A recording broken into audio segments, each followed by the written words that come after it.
sponsee's job is to keep his sponsor sober. So I used to think that the sponsor's job was to keep the sponsee sober, right? The sponsor, but that I realized, I came to this big realization that really it's the other way around. Sponsees keep sponsors sober.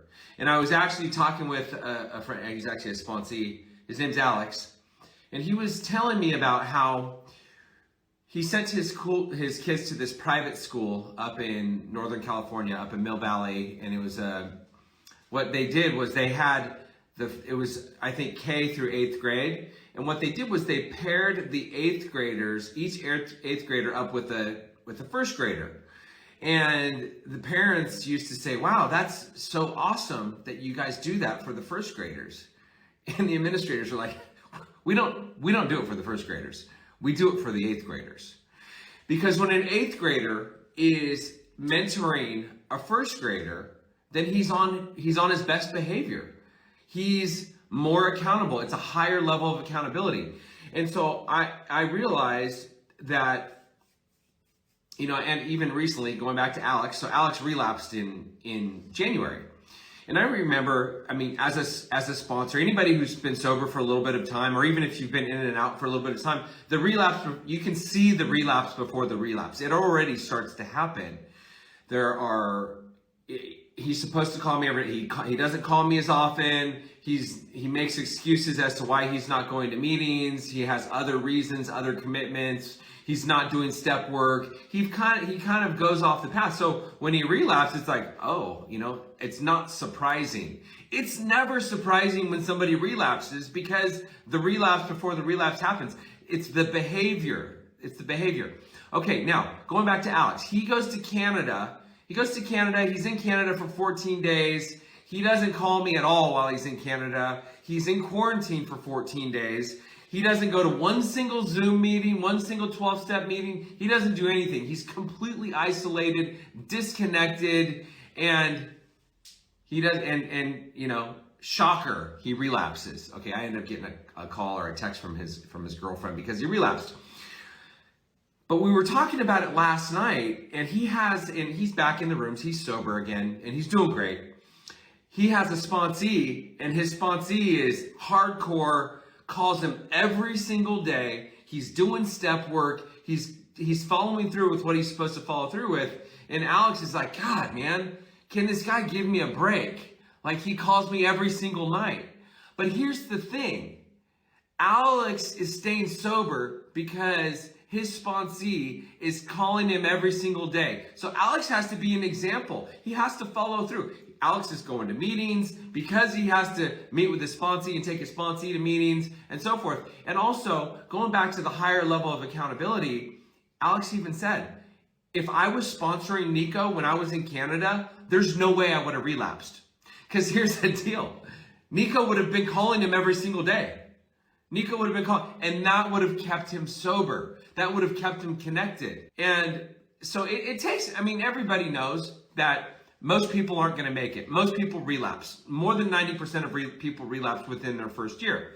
The people that don't relapse are the people that actually do the work. The people that pick up the phone and call their spot. It takes a lot of work to get clean and sober and to stay sober and to get on that path to recovery because we're all programmed to live life a certain way. We've got our old lifestyle, our old programming. 95% of our thinking is subconscious. So it's too easy to go back to our old behaviors.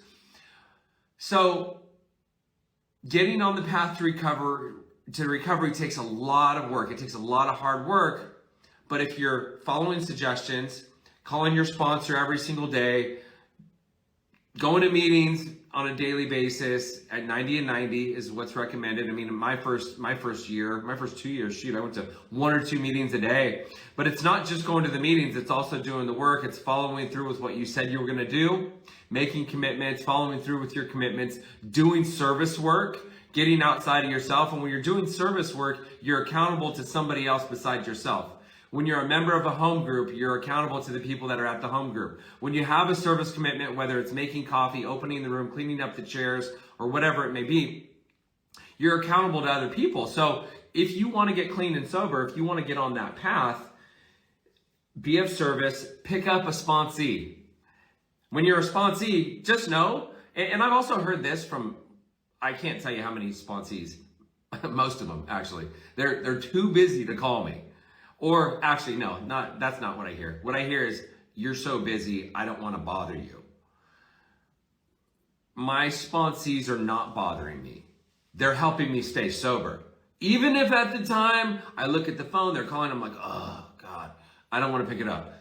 But I had a sponsee that was at the Salvation Army for 6 months. I had to drive to the Salvation Army in Central Phoenix and meet with him just so I could sign off on that little card so that he didn't get in trouble, so he didn't get written up. And I had to drive down to the Salvation Army. I had to meet with them. And at the time, I'm like, oh, I got to go down to the south. Especially in the middle of the summer when it's 115 degrees. Trust me, I did not want to drive down to the Central Phoenix.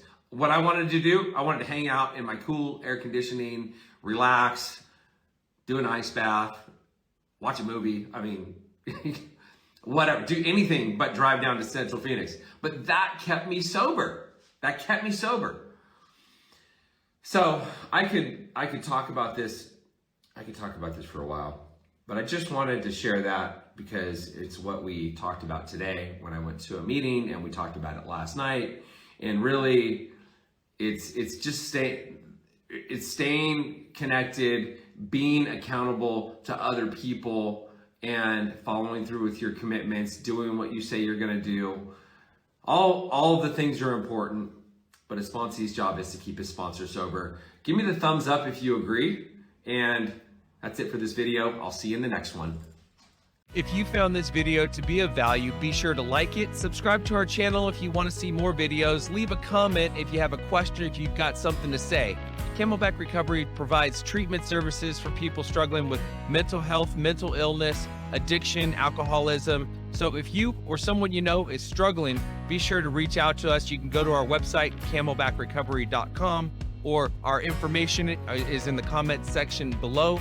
And we provide everything from detox, inpatient, outpatient treatment, sober living, recovery coaching, sober companion services. So either we'll be able to help you, or we'll be able to refer you to people or treatment centers that might be a better fit. So I will see you in the next video.